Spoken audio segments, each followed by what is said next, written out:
Bonjour tout le monde, j'espère que vous allez bien. Alors, je suis Khaldan Basma, votre collègue étudiante en 5e année médecine et je suis très contente de vous retrouver encore une fois dans une nouvelle vidéo. La vidéo d'aujourd'hui va porter, comme vous pouvez le constater, sur un cours de neurologie. Le cours est intitulé Les dystrophies musculaires progressives. Alors, on va commencer par une petite introduction pour que vous ayez une idée sur ce qu'on va faire aujourd'hui. Après, on va détailler le cours. Alors, qu'est-ce que c'est ces dystrophies musculaires progressives? Qu'est-ce qu'on va traiter aujourd'hui? Aujourd'hui, on va traiter un ensemble de maladies qui sont des maladies totalement différentes, soit par leur mécanisme, soit sur le plan moléculaire, histopathologique ou étiologique. Mais elles ont toutes comme point commun l'atteinte musculaire, elles sont toutes des myopathies. Et cette atteinte musculaire va se manifester sur le plan clinique par ce qu'on appelle le syndrome myopathique. D'ailleurs, c'est le point qu'on va détailler juste après. Notre cours va être divisé en deux parties. Dans la première partie, on va voir des notions générales, des définitions et on va détailler également la démarche diagnostique. On va voir les différents examens complémentaires qui peuvent être utiles pour le diagnostic de ce genre de maladie. Après, dans la deuxième partie, on va détailler chaque maladie à part. Sachez que cette deuxième partie dépend beaucoup plus de l'apprentissage, alors on va pas trop tarder là-dessus. Je vais juste essayer de vous évoquer les points les plus importants à retenir et de vous faire comprendre, bien sûr, de vous faire comprendre ce que vous avez besoin de comprendre. Voilà en gros ce qu'on va faire aujourd'hui. Alors, commençons par décrire le syndrome myopathique. Alors, syndrome myopathique, c'est un ensemble de signes. Ces signes sont dus à une atteinte propre de muscle. Alors, pour qu'un mouvement puisse se produire, on a besoin d'un ordre, d'une information qui va être élaborée par un centre nerveux. Cette information, par la suite, va être acheminée via les différentes structures du système nerveux périphérique pour arriver à la fin à l'organe effecteur. En cas de motricité, on parle de muscle strié squelettique. Et cet organe effecteur est censé d'exécuter l'ordre, voilà, et alors de donner un mouvement. En cas de myopathie, on n'a ni atteinte de centre nerveux, ni atteinte de système nerveux périphérique. On a une atteinte de muscle. Et cette atteinte va aboutir à une mal exécution de l'ordre donné par le centre nerveux et c'est ce qui va donner la symptomatologie. Alors, on a dit qu'il s'agit d'un ensemble de signes. Quels sont ces signes? On a le premier signe, c'est le signe majeur. C'est le déficit musculaire ou bien la faiblesse musculaire, c'est la même chose. Sachez que ce signe n'est pas spécifique de syndrome myopathique. On peut le retrouver au cours d'autres syndromes, notamment au cours de syndrome neurogène périphérique qui représente le principal diagnostic différentiel de syndrome myopathique. En cas de myopathie, ceci présente certaines caractéristiques. La première, c'est la symétrie. Le déficit va toucher les deux parties du corps d'une manière symétrique et équivalente. Ça va être le plus souvent à prédominance proximale à la racine des membres. Alors, ça va toucher beaucoup plus la ceinture scapulaire pour le membre supérieur et la ceinture pelvienne pour le membre inférieur. Ça peut retentir sur la statique et donner une hyperlordose. Alors, on a tous une dépression au niveau de la région lombaire du dos. Cette dépression va être exagérée, c'est ce qu'on appelle une hyperlordose. Le bassin basculé en avant et le thorax rejeté en arrière. Alors, je vais vous montrer une image pour que ça soit un peu plus clair. Alors, voilà la position, voilà l'hyperlordose, voilà le bassin qui est basculé en avant et le thorax qui est légèrement rejeté en arrière. Après, on a la notion de la démarche d'Andénante. Alors, la démarche d'Andénante, c'est une démarche caractéristique d'une atteinte proximale d'un membre inférieur. Alors, c'est caractéristique des maladies dans lesquelles on trouve une atteinte de la ceinture pelvienne. Et c'est une démarche qui ressemble un peu à la marche de pingouin. Voilà. On a également le signe de Gower, c'est un signe dans lequel le patient est obligé de se servir en plusieurs étapes de ses mains et de ses bras pour passer de la position assise à la position debout en raison de déficit des muscles des hanches et des cuisses. Alors, c'est quoi ce signe de Gowers? Normalement, un sujet normal est capable de passer de la position assise ou la position accroupie vers la position debout sans avoir besoin d'utiliser ses mains ou là, ses bras parce que la musculature de membre inférieur a suffisamment de force pour lui permettre de faire ce geste. Mais en cas de certaines maladies, les maladies qui touchent la musculature de membre inférieur, les muscles des hanches, les muscles de cuisse, le sujet ne sera plus capable de réaliser ce geste sans utiliser son membre supérieur, et c'est ce qu'on appelle le signe de Gowers. Alors le sujet va utiliser ses mains et ses bras pour pouvoir passer de la position assise ou la position accroupie à la position debout. Voilà, je vais vous montrer aussi une image pour que ça soit un peu plus clair. Voilà, un enfant en position assise. Après, il est en train d'utiliser son membre supérieur pour pouvoir se mettre debout. Voilà, c'est ça le signe de Gowers. Et c'est un signe également caractéristique des atteintes qui touchent surtout la partie proximale de membre inférieur. Ce déficit musculaire peut également toucher d'autres parties du corps comme la face, et ça va donner par exemple un déficit de mastication. Ça peut toucher également les paupières et ça peut donner un ptosis. Ça peut toucher les muscles respiratoires et pharyngés et ça va donner en ce cas une symptomatologie variable parce que c'est selon le degré de l'atteinte. Voilà, c'est ça. Ça peut toucher d'autres parties de corps, d'autres muscles à part les muscles des membres. Après, on a la notion de la modification de volume de muscles. On a soit une atrophie, soit une hypertrophie. Alors, on a surtout une atrophie qui va apparaître surtout dans les stades plus ou moins tardifs. Après, on a l'hypertrophie. L'hypertrophie n'est pas vraiment répandue. On la trouve dans certaines maladies, comme par exemple la maladie de Duchenne. C'est une maladie qu'on va détailler un peu plus loin. Dans cette maladie, on a un signe caractéristique qui est les mollets hypertrophiés. Voilà. Alors, on aura une modification de volume de muscle. Ça va être soit une atrophie, soit une hypertrophie. Après, on a la réponse idio-musculaire à la percussion de muscles et abolie. Alors, c'est quoi cette réponse idio-musculaire? Dans l'état normal, quand on percute directement sur un muscle à l'aide d'un marteau réflexe, on est censé d'avoir une contraction. C'est ça la réponse idio-musculaire normale. En cas d'un déficit musculaire, en cas d'une myopathie, cette réponse idio-musculaire peut être abolie. Alors, quand on percute, on n'aura pas cette contraction. Voilà ce que ça veut dire, la réponse idio-musculaire abolie. Voilà, on peut avoir également une myotonie. C'est quoi la myotonie? C'est un défaut de décontraction musculaire.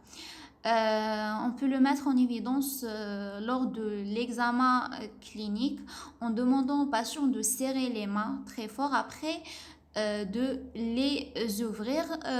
Normalement, un sujet normal est capable de faire ce geste d'une manière rapide, facile et souple, mais un sujet qui présente une myotonie ne sera pas capable de le faire.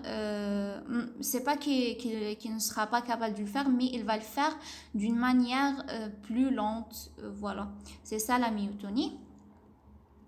Et on a certains signes négatifs qui sont importants à rechercher. C'est quoi l'histoire de ces signes négatifs? Alors, c'était un ensemble de signes. On a parlé de déficit musculaire, on a parlé de l'atrophie, etc. Mais ces signes ne sont pas des signes spécifiques de syndrome myopathique. Ce ne sont pas des signes pathognomoniques. On peut les rencontrer au cours d'autres syndromes, d'autres maladies, comme notamment le syndrome neurogène périphérique. Mais en cas par exemple de syndrome neurogène périphérique, qu'il représente le principal diagnostic différentiel de syndrome myopathique, on est censé d'avoir une atteinte neurogène. L'atteinte neurogène peut donner des réflexes abolis, peut donner des troubles sensitifs, etc. Par contre, en cas d'une atteinte myopathique, on n'est pas censé d'avoir une atteinte ni de système nerveux central ni de système nerveux périphérique. Alors, les réflexes et la sensibilité doivent être conservés. Et on n'est pas censé d'avoir des signes qui peuvent être liés à une atteinte centrale. Voilà, alors qu'est-ce qu'on va faire? Un patient, on va l'examiner, surtout quand on suspecte une maladie neurologique, on va faire un examen neurologique complet. Alors quand on examine les réflexes, et en cas d'un syndrome myopathique, on a les réflexes, normalement, elles sont conservées, les réflexes ostéotendineux. Et quand on examine la sensibilité, on n'est pas censé d'avoir des troubles de sensibilité, alors la sensibilité est conservée. Et on n'est pas censé d'avoir également des signes qui peuvent être liés à une atteinte centrale, comme des signes pyramidaux, etc. Alors, si on examine le patient et on trouve des signes qui peuvent orienter vers une atteinte myopathique, et on examine les choses que je viens de citer, on les trouve normaux, conservés, cette normalité va être considérée comme un argument en faveur d'un syndrome myopathique. C'est ça, des signes négatifs à rechercher, des signes. On va examiner des choses et on va les trouver normales, et cette normalité va être un argument pour notre diagnostic. Voilà pour le syndrome myopathique. Maintenant, on va voir des généralités sur les myopathies. Alors, les myopathies sont divisées en deux groupes. On a les myopathies acquises et on a les myopathies d'origine génétique. Pour les myopathies acquises, ce sont des maladies plus ou moins curables. On a trois étiologies probables, trois catégories. On a les myopathies inflammatoires. Ce sont des myopathies généralement d'origine auto-immune. Alors après, on va les traiter comme les autres maladies auto-immunes par les corticoïdes, les immunosuppresseurs, voilà, etc. Après, on a les myopathies toxiques et médicamenteuses. Il y a certains médicaments qui sont susceptibles de provoquer des myopathies. Il y a certaines habitudes toxiques, comme par exemple la consommation excessive de l'alcool, qui peut donner une myopathie. Et on a la troisième catégorie, ce sont les myopathies endocriniennes. Comme leur nom l'indique, ce sont des myopathies qui sont dues à des maladies endocriniennes associées. Alors pour ce cas, on ne va pas traiter la myopathie elle-même, mais on va traiter la maladie en cause. Quand on traite la maladie en cause, la myopathie va régresser toute seule. Voilà. Après, on a les myopathies d'origine génétique. On a 4 types essentiels. On a le premier type, ce sont les dystrophies musculaires caractérisées par une altération primaire des fibres musculaires après un développement normal et une dégénérescence progressive de celle-ci. Alors, pour cette première catégorie, ce premier type, on a le sujet va naître normal. On aura un enfant normal au début. Après certain nombre d'années, le sujet va commencer à présenter des signes d'ordre myopathique. Et ces signes sont dus à une dégénérescence progressive des fibres musculaires. Alors, au début, les muscles, tu as le sujet qu'on a normal. Après, ils vont commencer à se dégénérer, ils vont commencer à se nécroser et ils vont être remplacés par la suite par de tissus adipeux et par de tissus fibreux et de tissus conjonctifs. L'essentiel, le sujet va commencer à perdre ses fibres musculaires, son tissu musculaire, et c'est ce qui va donner la symptomatologie. Cette dégénérescence est déjà programmée. Et là, le sujet, il présente un trouble, une mutation un trouble génétique, voilà. Et ce trouble, dans l'information génétique qui va entraîner sa dégénérescence. Mais chez le fait qui n'est pas né avec la maladie, avec la symptomatologie, etc., il ne s'agit pas d'une maladie génétique. C'est la maladie qui est programmée, le sujet il va naître normal après un certain nombre d'années. Il va commencer à présenter les troubles. Voilà, c'est ça le premier type. Le deuxième type, ce sont les myopathies dites congénitales où le développement de la fibre musculaire au cours de la période fœtale est perturbé, conduisant à des altérations de la structure interne des fibres. Dans ce cas-là, on a des myopathies qui vont se manifester dès la naissance. Le sujet va naître d'emblée avec des manifestations d'ordre myopathique. Il va naître d'emblée avec des troubles musculaires parce que dans ce cas-là, on a un trouble dans la formation des fibres musculaires. Voilà, parce que dans le type précédent, on n'a pas un trouble au niveau des fibres musculaires. Vous allez voir par la suite quand on va détailler les pathologies qui font partie de ce type, qu'on n'a pas un défaut au niveau des fibres musculaires, de leur formation, mais plutôt au niveau de certaines protéines qui sont impliquées dans la stabilisation de ces dernières. Voilà. Mais dans le deuxième type, qui sont les myopathies congénitales, le problème est au niveau des fibres musculaires. Les fibres musculaires sont mal formées et c'est ce qui va donner la symptomatologie. Alors, dans ce cas-là, on n'a pas la notion de dégénérescence. Les fibres musculaires ne vont pas se nécroser.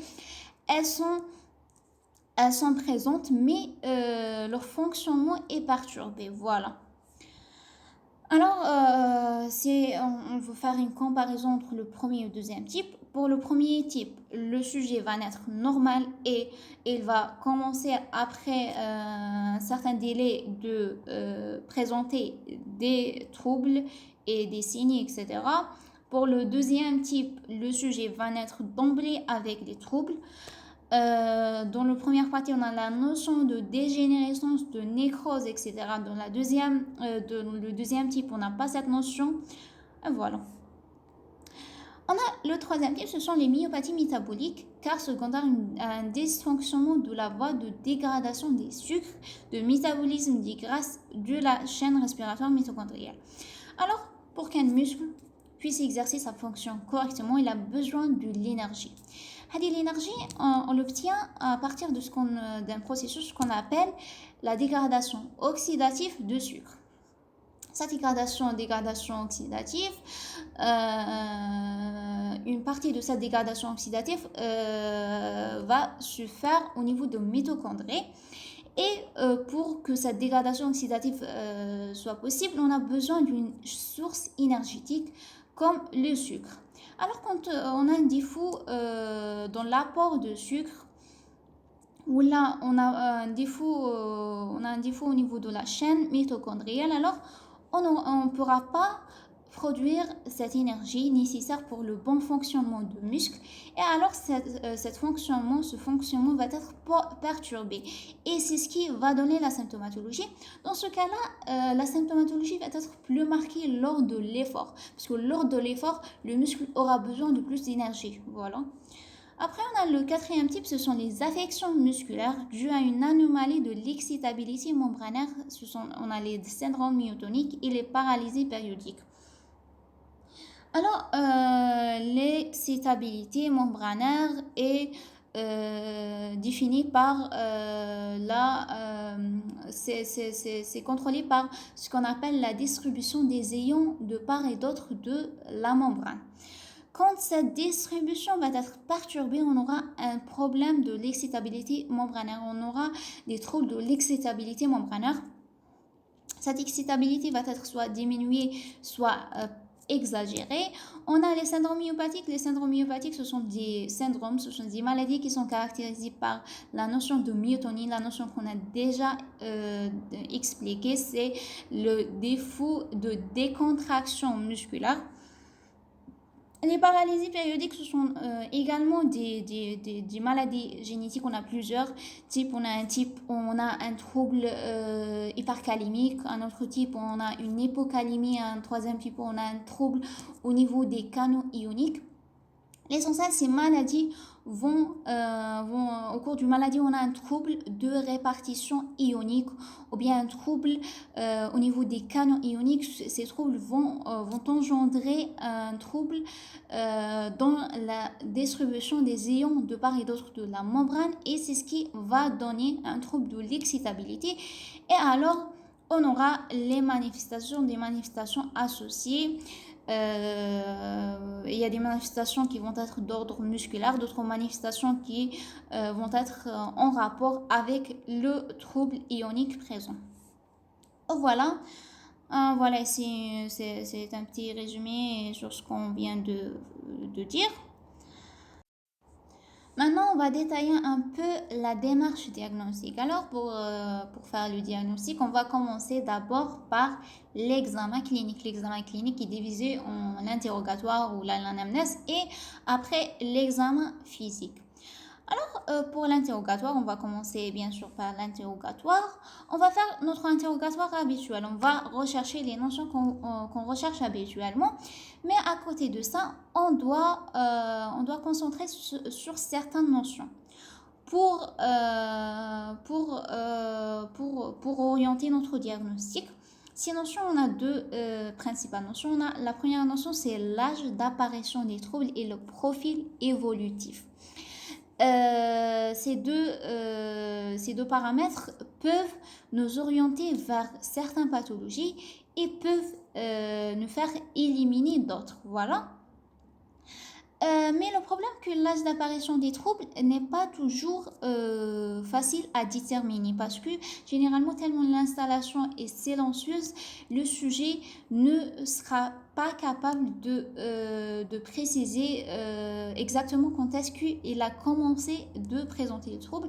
Il y a un autre cas de figure quand il s'agit d'un petit enfant et surtout quand il s'agit de premier enfant d'un couple.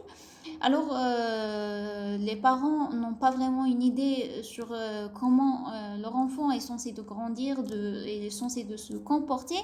Alors, ils ne se rendent pas compte qu'il y a quelque chose qui ne va pas avec leur enfant jusqu'à une certaine période. Et c'est pour ça il y a ce problème de précision de l'âge d'apparition des troubles. Voilà, alors qu'est-ce qu'on va faire? On va essayer de les aider en leur demandant de préciser certaines notions en rapport avec des repères biologiques. Par exemple, la période néonatale, on va leur poser des questions sur la période néonatale. Est-ce qu'il a présenté tel ou tel signe, comment il était, etc. L'âge des acquisitions motrices, quand est-ce que votre enfant a commencé de marcher, etc. Le sport scolaire, l'attitude au service national. Tout ça, c'est juste pour essayer d'avoir une idée sur l'âge d'apparition des troubles, quand est-ce que les troubles a commencé son installation, parce que chaque maladie est l'âge d'apparition des troubles FIHA. Et si on arrive à le préciser, on pourra orienter notre diagnostic. Et pour le profil évolutif, c'est juste pour voir s'il s'agit d'une maladie d'évolution rapide, lente, la distribution des lésions au cours de l'évolution. Voilà, ça peut nous orienter vers s'il s'agit d'une maladie acquise ou bien d'une maladie génétique, etc. La deuxième notion qui est très importante à rechercher, c'est la notion d'existence d'éventuels antécédents familiaux. Parce qu'on a vu qu'on a des maladies génétiques. Voilà, alors on doit rechercher cette notion. Alors, on va demander s'il y a des sujets dans la famille qui présentent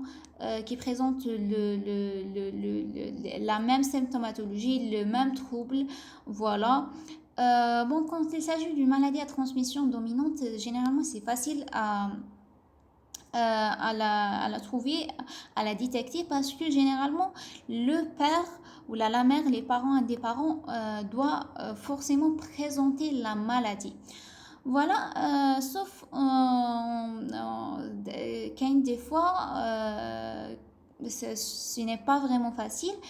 Parce qu'on a la notion par exemple de la pénétrance incomplète. La notion de la pénétrance incomplète, c'est quoi? On a la même maladie, mais cette maladie va se manifester d'une manière différente d'un sujet à l'autre. C'est pas la symptomatologie qui va être différente, mais la gravité de déficit. Voilà. Alors, par exemple, le papa ou la maman, un des deux, par exemple, il présente la maladie, mais d'une manière légère. Après, son enfant va la présenter d'une manière plus sévère. Et capable, le papa ou la maman n'ont pas été, ne sont pas déjà diagnostiqués. Ils ne savent pas qu'ils présentent la maladie. Alors, quand on suspecte une maladie de ce genre, on doit demander d'examiner les parents, par exemple. C'est juste un exemple. Après, on a d'autres maladies, par exemple les maladies à transmission récessive. Quand on suspecte une maladie à transmission récessive, ou là en général quand on suspecte une myopathie, on doit rechercher la notion de consanguinité, parce que la notion de consanguinité est très importante, surtout en cas de maladie à transmission récessive. Ça n'empêche pas que y a des maladies qui sont à transmission récessive et même des maladies qui sont à transmission dominante qui peuvent apparaître par néomutation. Voilà. Alors, on doit faire un bon interrogatoire. On doit rechercher bien s'il y a un autre membre de famille qui présente des manifestations pareilles. On doit tracer une arbre généalogique et on doit faire et refaire l'interrogatoire. Faire et refaire parce que des fois, les gens ont tendance à oublier certains membres du famille, certains détails et tout. Alors, c'est vraiment utile de refaire à chaque fois l'interrogatoire pour confirmer que notre patient ou les parents de notre patient n'ont rien oublié. Voilà. Et comme je vous ai déjà dit, si on suspecte une maladie de genre qui peut se manifester par caractérisée par une notion par exemple de pénétrance incomplète ou là la notion d'anticipation. La notion d'anticipation, on l'a déjà vu en première année dans le cours de génétique dont on a détaillé la maladie de Huntington, si vous souvenez. La notion d'anticipation, c'est on a des troubles, des maladies génétiques qui vont apparaître pour chaque génération dans un âge de plus en plus précoce et vont se manifester pour chaque génération d'une manière plus sévère. C'est ça le phénomène d'anticipation. Alors, si on suspecte des maladies de ce genre, on ne doit pas hésiter et on doit examiner les apparentés pour ne pas passer à côté d'une maladie qui est en réalité génétique. Voilà. Après, ils ont dit que l'installation d'un déficit musculaire rapidement évolutif chez un sujet n'ayant pas d'antécédents familiaux évoque prioritairement une affection musculaire acquise. L'âge de début n'est pas le meilleur indicateur car certaines myopathies héréditaires ont une expression clinique tardive à l'inverse de certaines myopathies acquises comme la dermatomyositis s'observe chez l'enfant. Alors, quand on fait un bon interrogatoire et on trouve que le sujet ne présente aucun antécédent familial et à côté de ça, on recherche le profil évolutif et on trouve qu'il s'agit d'une maladie d'évolution rapide. Ces deux arguments vont nous orienter beaucoup plus vers une affection acquise. Parce que les affections génétiques généralement évoluent d'une manière plus ou moins lente. Voilà. Et l'âge de début n'est pas le meilleur indicateur parce que علاش واش حبوا يقولوا حبوا يقولوا لنا بلي ne raisonnez pas de telle façon زعما il s'agit d'un enfant c'est l'âge de début de la symptomatologie très précoce alors on va penser beaucoup plus à une maladie génétique et c'est le contraire alors on va penser beaucoup plus à une maladie acquise non ce raisonnement est totalement faux en cas de myopathie parce qu'il y a des maladies qui sont des maladies génétiques mais elles sont programmées pour apparaître à un âge plus ou moins avancé. Et il y a d'autres maladies qui sont des maladies acquises mais elles touchent les enfants. Alors, on doit faire un bon interrogatoire, un bon examen clinique et orienter notre diagnostic selon les données qu'on va recueillir من l'interrogatoire تاعنا ou l'examen clinique ماشي نريزونيو بسات فاصون فوالا هذا واش حبوا يقولوا. Après les signes d'appel on a un déficit moteur bilatéral progressif de la racine des membres supérieurs ou inférieurs avec des difficultés à courir, à monter les escaliers ou des chutes fréquentes. Généralement, les patients vont consulter pour ce genre de troubles, surtout quand il s'agit d'un petit enfant. Les parents vont remarquer ce genre de troubles que leur enfant ne peut pas monter correctement les escaliers, il fait des chutes fréquentes, etc. C'est pour ça qu'ils vont aller consulter. On a le tableau de rhabdomyolyse aiguë ou nécrose musculaire caractérisé par des douleurs musculaires intenses de début brutal, des crampes, une faiblesse généralisée, parfois un odème musculaire considérable et l'émission d'urine brun foncé, c'est la myoglobinurie. Alors, tableau de rhabdomyolyse, on a dit qu'il y a certaines maladies dans lesquelles on va trouver la notion de dégénérescence, la notion de nécrose des fibres musculaires. Et voilà, ces signes comme les crampes, comme la douleur musculaire intense et tout, c'est dû à ce rhabdomyolyse. Parce qu'en cas de rhabdomyolyse, en cas de nécrose musculaire, on a la libération de certains ions comme le K+, le Ca+, etc. La libération de ces ions et l'augmentation de leur contraction de le sang peut donner cette symptomatologie. Voilà. On a des signes d'appel ophtalmologiques comme l'ophtalmoplégie externe progressive, l'optosis, l'imitation des mouvements oculomoteurs, etc. Tout ça peuvent être des signes d'appel d'une myopathie. Il y a d'autres circonstances dans lesquelles on doit penser à une myopathie. Par exemple, en cas d'hypotonie néonatale et retard des acquisitions motrices. Bien sûr, ces deux signes ne sont pas spécifiques d'une myopathie. On peut les trouver dans d'autres maladies, mais la myopathie doit figurer parmi les hypothèses diagnostiques qu'on va poser en cas de ces signes. Voilà. L'intolérance à l'effort et l'exercice musculaire, ça nous pousse beaucoup plus à penser à une myopathie métabolique. L'accès parétique aigu, c'est beaucoup plus les paralysies dyscalimiques.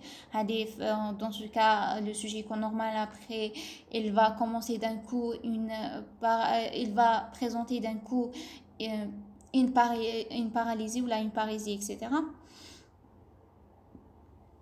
Anomalie, après cette paralysie va regresser après quelques heures, voire quelques jours. C'est caractéristique des paralysies dyscalimiques. Après, on a les anomalies de la relaxation musculaire en cas de myotonie. On va penser à un syndrome myotonique quand on a une anomalie de relaxation musculaire. Des troubles orthopédiques, la scoliose, la déformation des pieds et contractures articulaires. Voilà, ces troubles ne sont pas ne sont pas toujours dus à une atteinte osseuse. Ils peuvent être dus à une atteinte musculaire. Et bien sûr, à l'examen clinique, on doit rechercher les éléments de syndrome myopathique. Voilà. Après, pour les examens complémentaires, on a première des choses le taux sérique de la créatine kinase. La créatine kinase, c'est un enzyme qui va être libéré dans le sang en cas de nécrose des fibres musculaires. Mais ce dosage n'est pas trop spécifique, surtout quand l'élévation n'est pas très importante. Alors quand on a une élévation modérée avec un sujet qui n'est pas symptomatique, alors le résultat, l'élévation n'est pas vraiment prise en considération. Mais par contre, quand on a une élévation très importante associée à une symptomatologie d'ordre musculaire, alors ça devient significatif et ça peut nous orienter vers certaines maladies, notamment les maladies dans lesquelles on trouve une dégénérescence des fibres musculaires. Voilà. On a le deuxième examen complémentaire, c'est l'examen électrophysiologique ou l'électromyogramme. Ça permet d'étudier le fonctionnement des nerfs et des muscles. Alors, cet examen n'est pas spécifique aux atteintes musculaires. On va le réaliser également en cas de suspicion d'une atteinte neurogène. Voilà. L'EMG de détection consiste à étudier l'activité électrique des muscles au repos et lors de leur contraction volontaire et donc la caractérisation myogène avec en non-existence d'une myotonie au neurogène de l'atteinte.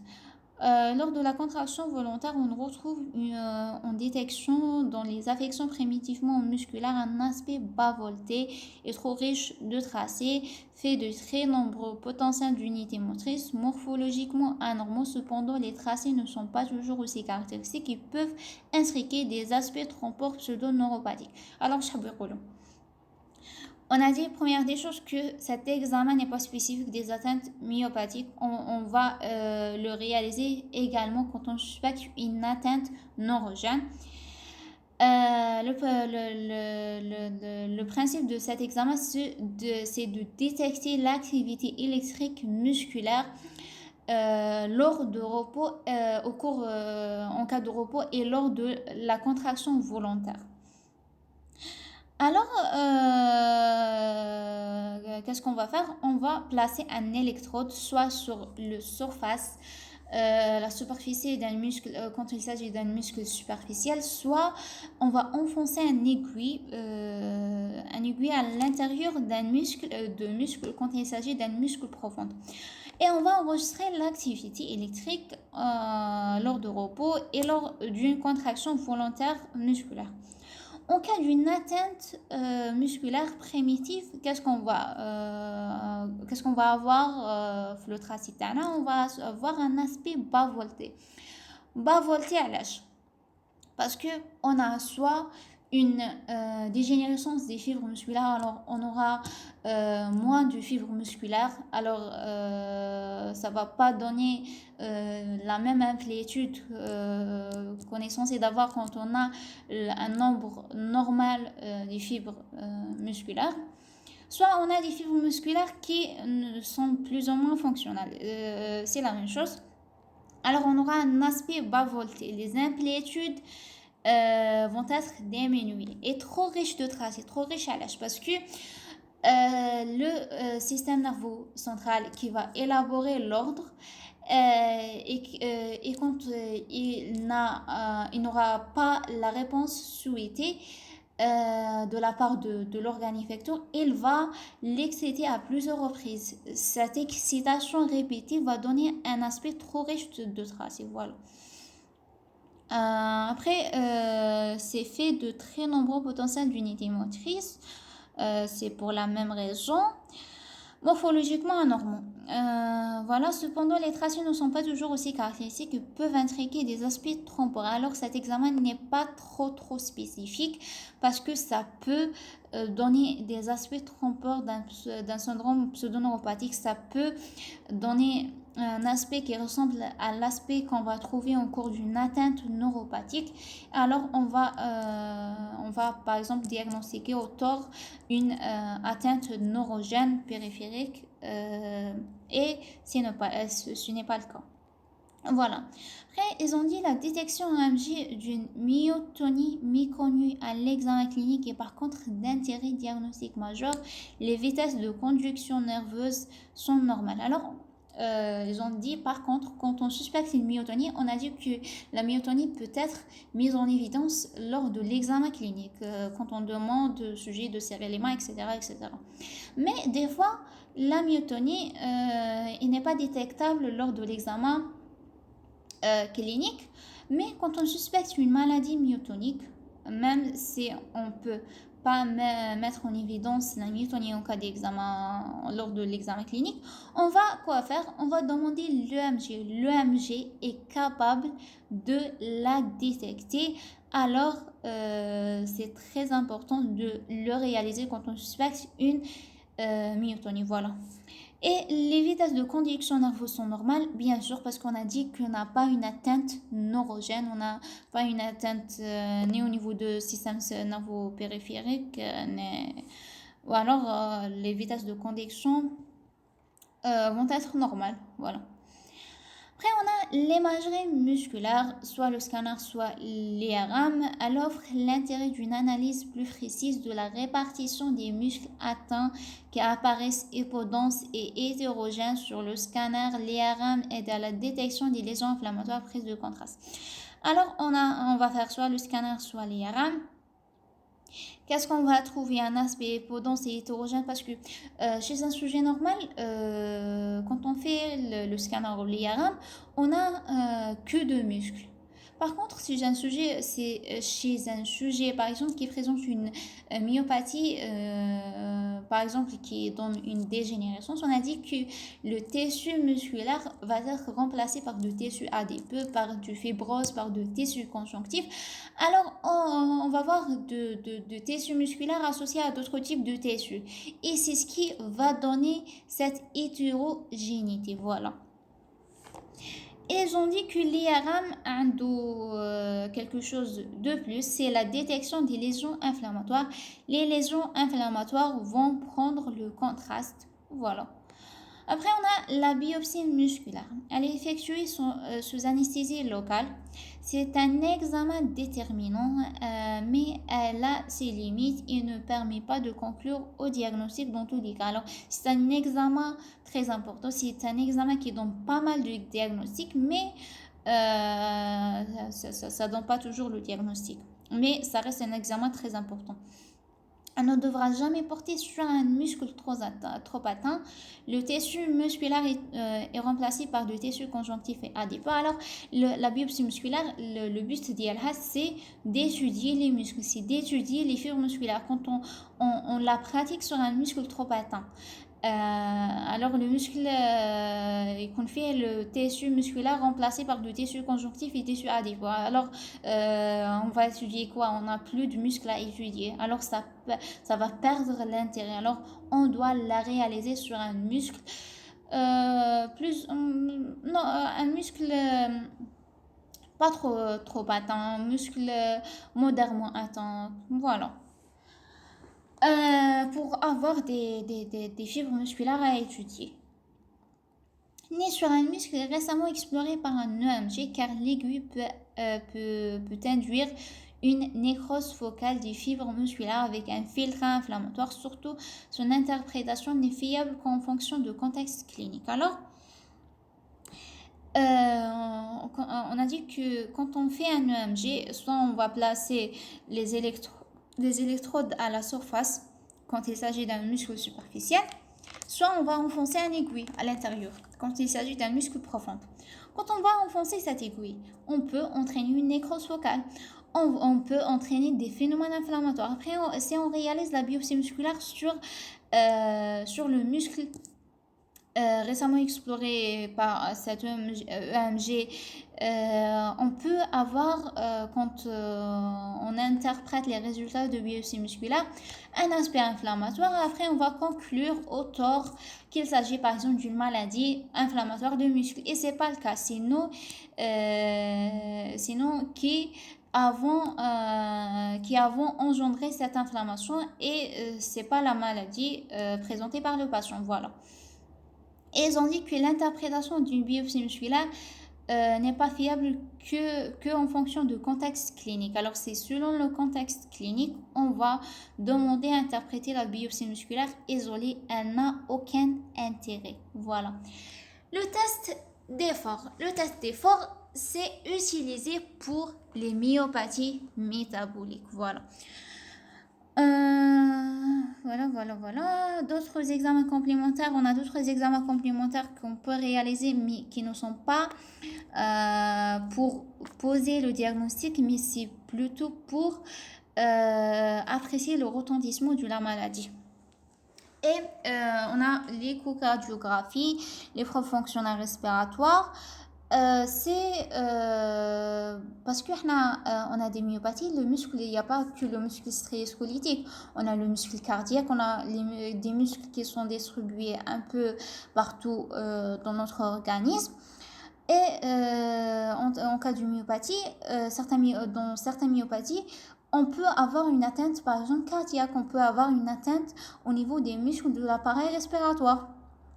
Et généralement, c'est ces atteintes qui vont engager le pronostic vital de notre patient parce que les atteintes musculaires au niveau des membres, de muscles squelettiques, au pire des cas, ça va engager le pronostic fonctionnel. Je dis pas que ce n'est pas grave parce que nous, en étant médecin, s'il y a quelque chose qu'on vise à préserver après le pronostic vital, c'est bien sûr le pronostic fonctionnel du patient.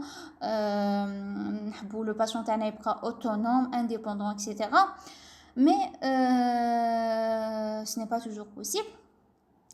Mais en cas de myopathie, il y a des myopathies qui vont toucher juste les muscles strié-squelettiques et ils vont juste engager le pronostic fonctionnel. Il y a par contre des myopathies qui vont engager également le pronostic vital parce qu'elles vont toucher des organes vitaux comme le cœur, comme l'appareil respiratoire, etc.